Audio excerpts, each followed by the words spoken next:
Assalamualaikum warahmatullahi wabarakatuh. Perkenalkan, nama saya Putra Adi Pratama.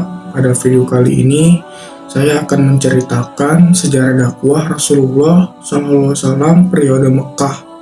Sejarah dakwah Rasulullah SAW periode Mekah. Rasulullah SAW merupakan nabi terakhir sekaligus Rasul yang diangkat pada tanggal 17 Ramadan atau 13 tahun sebelum hijrah 610 Masehi dengan usia 40 tahun. Ia memiliki sejarah dakwah pada periode Mekah. Muhammad diangkat menjadi Rasulullah SAW ditandai dengan turunnya malaikat Jibril untuk menyampaikan wahyu yang pertama, yaitu surat Al-Alaq ayat 1-5 yang dikenal dalam sejarah Islam sebagai nuzul Al-Quran. Setelah itu, selama 13 tahun, 610-622 Masehi, secara berangsur-angsur, wahyu berupa ayat Al-Quran diturunkan kepada beliau sebanyak 4.726 ayat, meliputi 89 surat, salah satunya surat Al-Muddatsir ayat 1-7, yang diturunkan setelah wahyu pertama, di mana surat Al-Muddatsir diturunkan dengan isi perintah Allah Subhanahu wa Ta'ala agar Nabi Muhammad SAW bertakwa menyiarkan agama Islam kepada seluruh umat manusia, sedangkan isi ajaran-ajaran yang disampaikan oleh Rasulullah di awal kenabiannya adalah tentang keesaan Allah Subhanahu wa Ta'ala, hari kiamat sebagai hari pembalasan, kesucian jiwa, dan persaudaraan dan persatuan. Tujuan dakwah Rasulullah SAW pada periode Mekah adalah agar masyarakat Arab mampu meninggalkan kejahiliannya dalam bidang agama, moral, dan hukum, sehingga menjadi umat yang mempercayai kebenaran utusan Allah Subhanahu wa Ta'ala dan ajaran agama Islam yang disampaikan, sekaligus agar dapat mengamalkan dalam kehidupan sehari-hari. Agar dapat tercapainya tujuan-tujuan tersebut, maka dalam berdakwah Rasulullah SAW mempunyai strategi dakwah yang beliau lakukan, yaitu dakwah secara bersembunyi-sembunyi dan dakwah secara terang-terangan.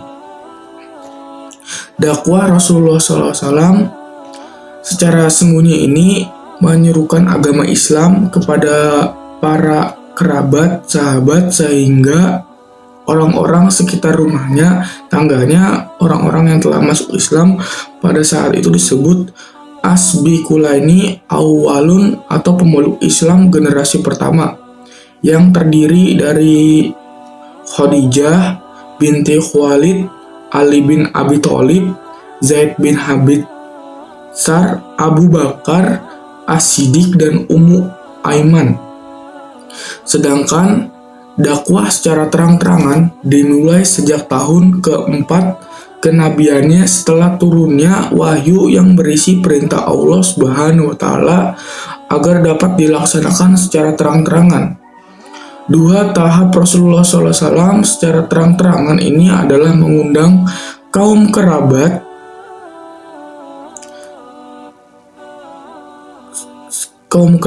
keturunan dari Bani Hashim untuk menghadiri jamuan makan sekaligus mengajak agar masuk Islam. Sedangkan tahap selanjutnya, Rasulullah SAW mengumpulkan para penduduk Mekah untuk berkumpul di Bukit Safa.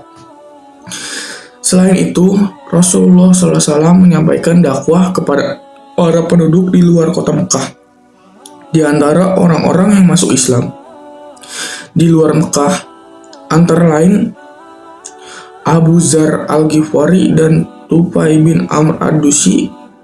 Sedangkan dari kalangan orang kafir yang masuk Islam ialah Hamzah bin Abdul Muthalib dan Umar bin Khattab. Dalam menjalankan dakwanya, Rasulullah SAW tidak hanya menemukan orang-orang yang mempercayai sekaligus masuk Islam, melainkan ada beberapa orang yang menolak dan menentang dengan hadirnya ajaran Islam ini, salah satunya kaum Quraisy. Adapun sebab-sebab kaum Quraisy menentang dakwah Rasulullah SAW diantaranya karena mereka keberatan dengan ajaran persamaan dan kedudukan antara semua orang. Mereka menolak adanya kehidupan setelah kematian. Mereka berat meninggalkan agama dan tradisi hidup masyarakat warisan leluhur mereka.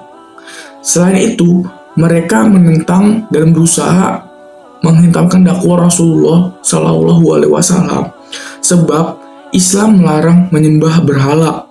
Dalam menghadapi tentangan dari kaum Quraisy, salah satunya cara Nabi Shallallahu Alaihi Wasallam dengan menyuruh 16 orang sahabat untuk hijrah ke Habsyah karena raja di sana memberikan jaminan keamanan. Oke, segitu aja dari video sejarah perjalanan Nabi Muhammad SAW periode Mekah. Wassalamualaikum warahmatullahi wabarakatuh.